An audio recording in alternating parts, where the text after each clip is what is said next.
দশমীর সকালে যাত্রার ঘট বসানো হচ্ছে। এই সময়টা আসলেই মনটা যেন কোনো এক কোণে একটু আপসেট হয়ে যায়।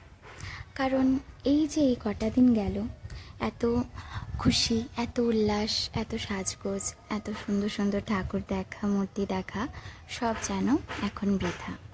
আবার সেই 1 বছরের অপেক্ষা। তাই এই যে আজকের ঘট বসানোর এই পর্ব দিয়ে ব্লগটা শুরু করলাম। তো চলো আজকে দশমীর ব্লগটা, দশমীর দিনটা শুরু করা যাক। হ্যালো এভরিওয়ান, শুভ বিজয়া। আর এই যে আমরা দুজনেও কিন্তু রেডি মণ্ডপে যাওয়ার জন্য। তো আমি সিঁদুর ছোঁয়াতে যাব আর উনিও আমার সাথেই যাবে। তো চলো যাওয়া যাক। ওই শুভ বিজয়া ঝুটি বেঁধে। তো এই যে আমরা বেরিয়ে গেছি। এই যে আমার বাটা আর ওই বাবান, এই যে আরেকজনের ম্যাচিং ম্যাচিং বাড়িতেই শেষ। চলো। তো এই যে আমরা কিন্তু মণ্ডপে চলে আসছি, আর একটু লেট করে আসলাম যাতে একটু ভিড়টা কম থাকে। কিন্তু এসে দেখি সেই একই অবস্থা, এখনও কিন্তু অনেকটাই ভিড় আছে। আর সবাই মাকে সিঁদুর ছোঁয়াচ্ছিল।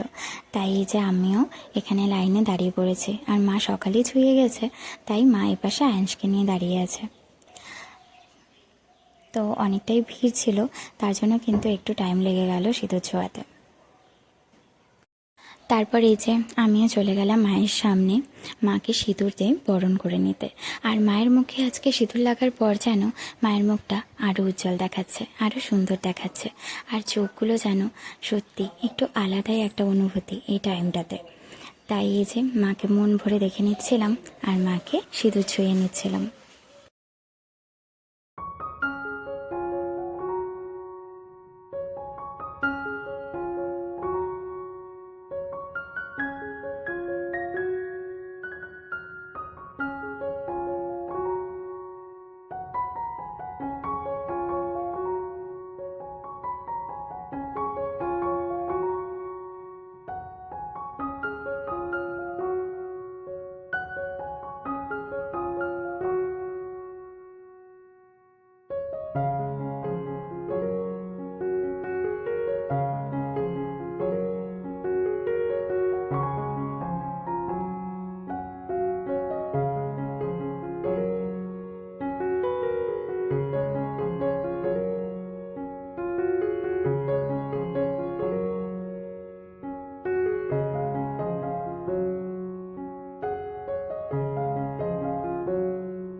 শুভ বিজয়া।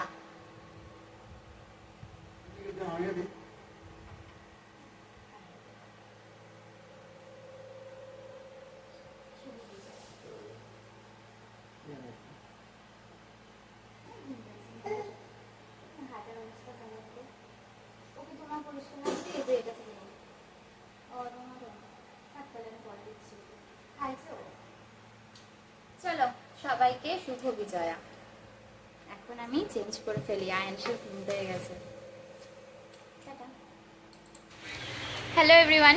তো মন্দির থেকে এসে তারপরে ওকে ঘুম পাড়িয়ে দিয়ে খাওয়া দাওয়া করলাম, করে যে একটু টিভি দেখছিলাম। আর এদিকে একটু বৃষ্টি হচ্ছে দেখো। তাই এই যে আমাদের পাড়ার ঠাকুরটা আজকে নিয়ে যাবে আর কি ভাসাতে, ভাবছিলাম এখানে সামনে যাব, কিন্তু এই যে বৃষ্টি আর যাওয়া হলো না। তো এই যে আরেকজন খেলছে, ওই দুত্তু বাবান। বাবান, আমি জামা কাপড়গুলো ভাঁজ করে রাখি আর এই যে সে এরকম সব এলোমেলো করে। দশমীর বিকালটা বাড়িতেই যদিও ভাসানি অত দূর তো যেতাম না, মানে মাঠে যেতাম যেখানে পুজো হয়, কিন্তু আর হলো না। চলো টাটা, পরে দেখা হচ্ছে। তো বিকালবেলা কিন্তু ওয়েদারটা একটু ভালো হয়েছে, এখন বৃষ্টিটা পড়ছে না, তাই এই যে যাচ্ছি। এখানে ঠাকুর বের করেছে হয়তো, গান বাজনা বাজতেছে, তো এই যে আয়াংশ তার ঠাম্মির কোলে। তো চলো দেখে আসি। একজন দাদুর সাথে চললো, যা আমরা আসতেছি। এই যে ভাসান, চলো আমরা বাড়ি।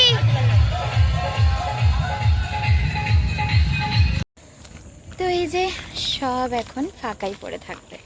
হ্যাঁ, মা দুর্গা চলে গেল, আবার 1 বছরের অপেক্ষা। তো এই যে এই টাইমটাতে না মনটা একটু খারাপ লাগে আসলে। এই 3-4টা দিন কত সুন্দরভাবে, কত হেসে খেলে না পার হয়ে যায়। তো এখন আরেকজনের তো মনটা খারাপ, কারণ তার ঠাম্মিরা চলে গেছে তাকে রেখে। তো চলো, আবার 1 বছরের অপেক্ষা। এই যে বাবান, তা আমরা এই সামনে পর্যন্তই গেছিলাম। এমনি সবাই বলছিল যেতে, কিন্তু ওকে নিয়ে আমার ভীষণ ভয় করে, কারণ অনেকটাই দূর যায়। তো কখন কি হবে না হবে, আর দশমীর দিন, তো এই জন্য আমরা ঝটপট করে বাড়ি চলে যাচ্ছি। চলো বাড়ি যাওয়া যাক নাকি? হাই, ডাকো তো। টা টা টা টা টা টা টা টা টা টা টা টা। আমরা আমাদের ঠাম্মিদেরকে আগিয়ে দিয়ে আসলাম নাকি? হ্যাঁ, আয়াংশকে, আয়াংশের ঠাম্মিদেরকে আগিয়ে দিয়ে আসলো তো। Tata tata. এত আনন্দ আয়োজন সবই বৃথা তোমায় ছাড়া। হ্যাঁ, মণ্ডপটাও মায়ের যাওয়ার পর ঠিক এভাবেই শূন্যতায় পড়ে রইল। তো চলো, মায়ের বিদায় বেলাতে ব্লগটি এখানেই শেষ করছি। টাটা, সবাই খুব ভালো থেকো।